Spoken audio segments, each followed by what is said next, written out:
Hello artists, how are you today? Stephanie Aune coming to you from the banks of the Trinity River here near Willow Creek, California. Oz and I welcome you to the studio. We are very, very happy you are here with us today. This thing is a little bit unruly. This is the next page in our secret garden. Yes, it is. This is Sunset on the banks of the Trinity.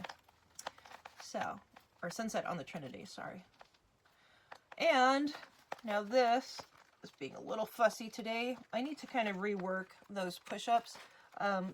This piece here and this piece here are a little bit heavier due to their height and their size. And so I need to kind of reconfigure the push-ups. But for the most part, there is your artwork for today.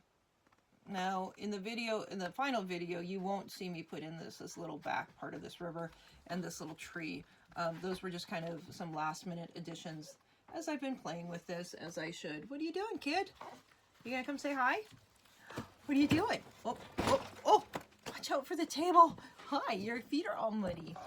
You've been outside. What you been doing out there, huh? Oh, hello. Hello, say hello to everyone. Oh, Ozzy. My company, my happiness, my love, my squirrely dog. He's so wild. We're a 1-year-old who's full of energy. Still very sweet, but oh my gosh, he's got so much energy.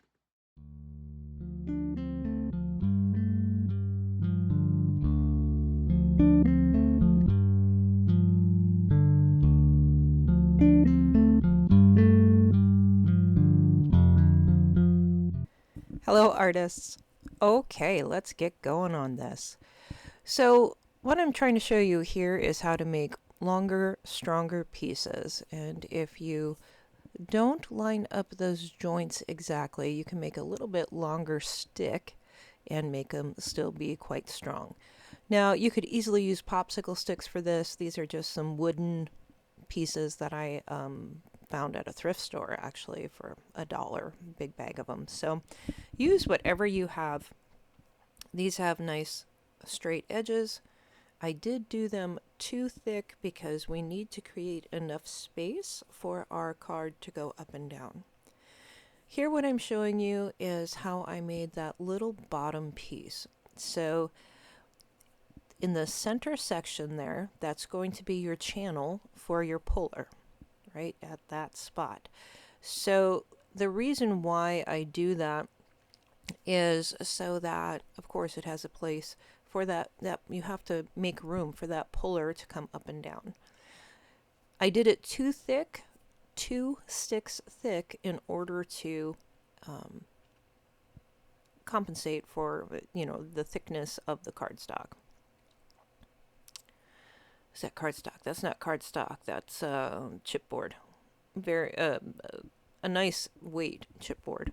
You could use whatever you have. So I'm just making sure to clean off all the glue, all the excess glue. Now on some spots it's not necessary. So also you see those little, the first top set of sticks there. Oop, I'm gluing things together. On that top set of sticks, you put that in there to make a stopper for your piece that's going to come up and down. So your sunset piece needs to have a stopper. I did use E6000 to glue this together. Since I was using that gaffer's tape, the E6000 did not end up sticking to the gaffer's tape, which was really unfortunate. And the reason why I put the sticks down before I clamp is because I don't like the clamp marks. And those are strong clamps. They will leave marks in your book. So I prefer to put the sticks in there to dissipate the pressure. Here what I'm showing you is how that channel is supposed to work. And it actually did work quite well. So I believe I'll have a picture here showing you pause the video when you get to the picture that shows you this.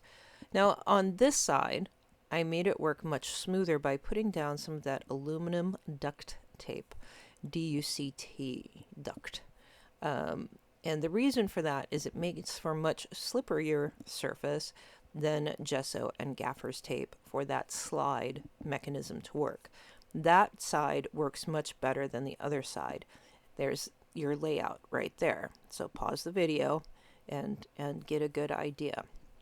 Now, what you want to do, of course, is measure in between those two sticks and in between the top of the book to that first set of sticks. The first set of sticks is your stopper sticks. So that's how you're going to get the measurement for your own book. Okay, so here I'm realizing, of course, that, so I'm gluing down this side again with the E6000. I used tacky glue the second time that I had to glue it. This side didn't have an issue. The other side did. The tacky glue has seemed to work better than the E6000. Ooh, let's paint a sunset. So, this was going to start out as Aurora Borealis, and I believe I did put a layer of gesso down first, of black gesso. So, I'm using the Arteza paints here. Now, the Arteza paints are a bit more transparent, and so you kind of have to build up more. Some of the colors are and some of them are not. So here I'm playing with the Aurora Borealis, but deciding that I wasn't getting the right effect. So you'll see, it actually looks pretty darn cool right there though.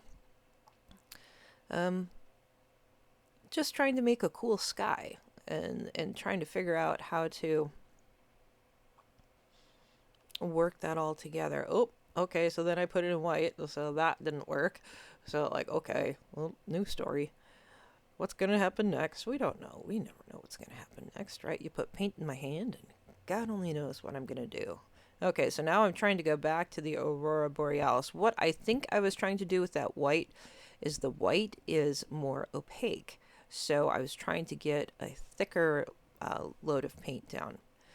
Okay, then I just decided to kind of go, oh, just the heck with that. Let's just try it over. And so then I start bringing in some night sky colors.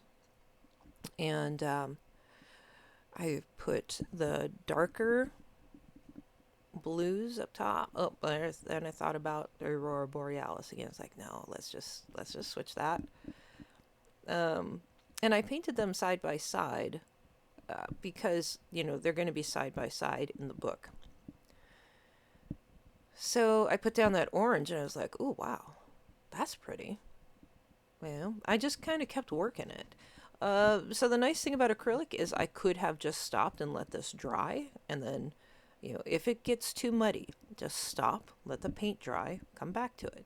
You don't have to keep going over the top of it because that's a great way to create mud. And we do not want muddy images. So that's what's happening here. I put down orange over the blue. Orange and blue make brown. We know that from our 30 times 3 color studies. Excuse me. Orange and blue make brown. So unless you put a thick enough layer down, you're not going to get the right coloring, right? So this was actually working out okay though, because if you look at sunset colors, you know, you don't have all full color. You do kind of have this it's such a wide variety of color to a sunset. It's really gorgeous. I love sunsets. They're my favorites. Well, so are night skies, so are summer days. You know, I like a little bit of all of it. So then I decided that it was getting a little sticky. I put a spray of water down. That probably wasn't the right thing to do, but I'm trying not to lift up all the paint. So painting on this board is not necessarily your easiest canvas. So here I'm ending up pulling up a lot of the paint, just kind of dabbing it. I'm just trying to really work through the process myself. You know, I do not get it on first try. I rarely ever do. So just be aware of that. Be aware of that. It's not always easy to get everything absolutely correctly. Now, what you're going to hear now is I'll be coming in with my voice here soon. I did want to explain to you the process so far, and I actually did make some changes to this. So I will have another video coming up shortly, which will actually be a part 4.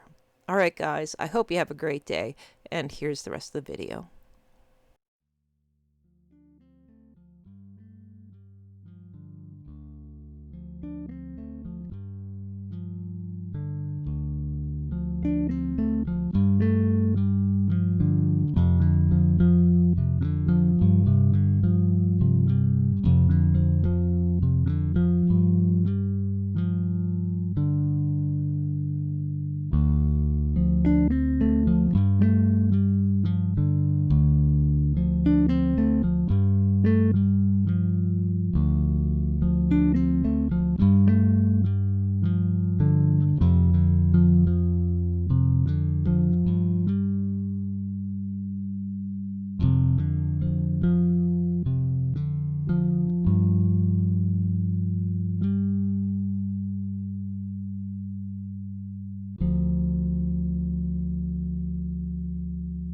Okay, artists, well, this has been a pretty tedious process.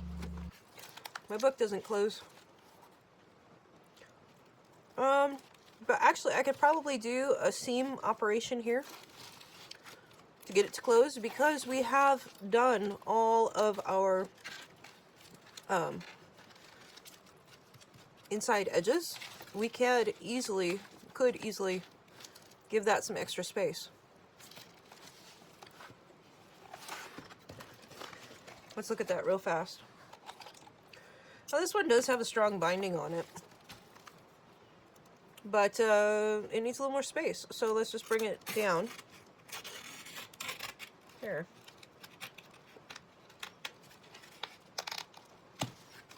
Hopefully you saw that. Now we're not going to put any fabric on the back of this quite yet.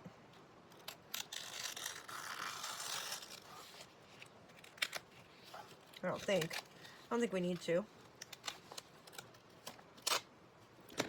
Don't be afraid of operating on your book. You know, this might, it's not gonna save it. What's happening is we have 4 sticks in there. I should have done this differently. I should not have done that 4 sticks thick, but I was doing this and it was fine. So I'll definitely have to put fabric in there.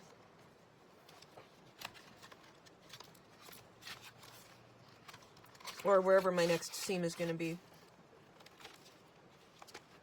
It's okay. It'll be okay. Like that. Oh, see, that's what we're doing, is we're loosening that up. So tonight I think I'll probably put that fabric right in there.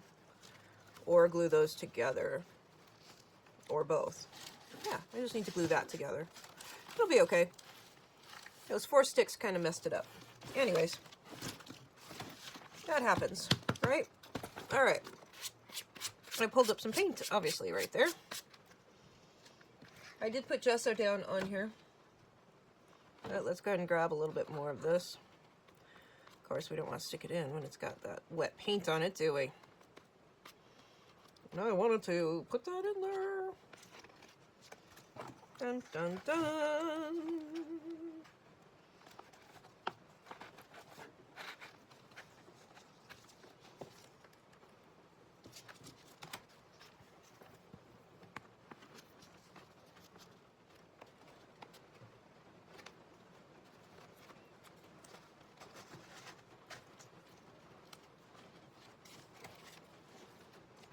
All right.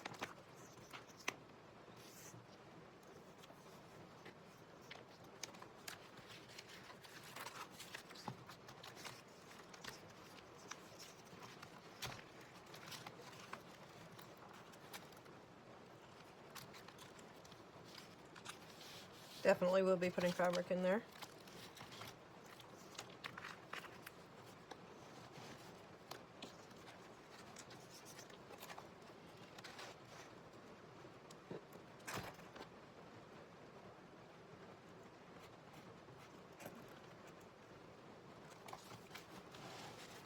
How does that look? I think that looks pretty awesome.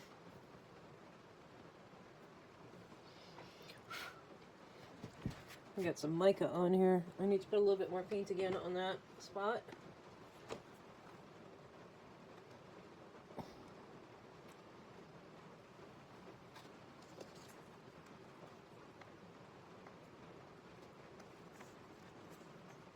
Ta-da!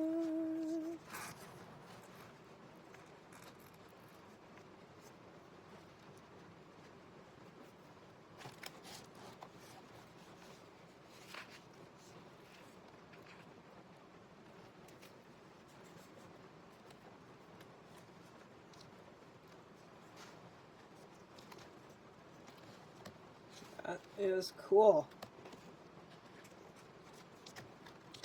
Alright, so I'm going to have to fix that.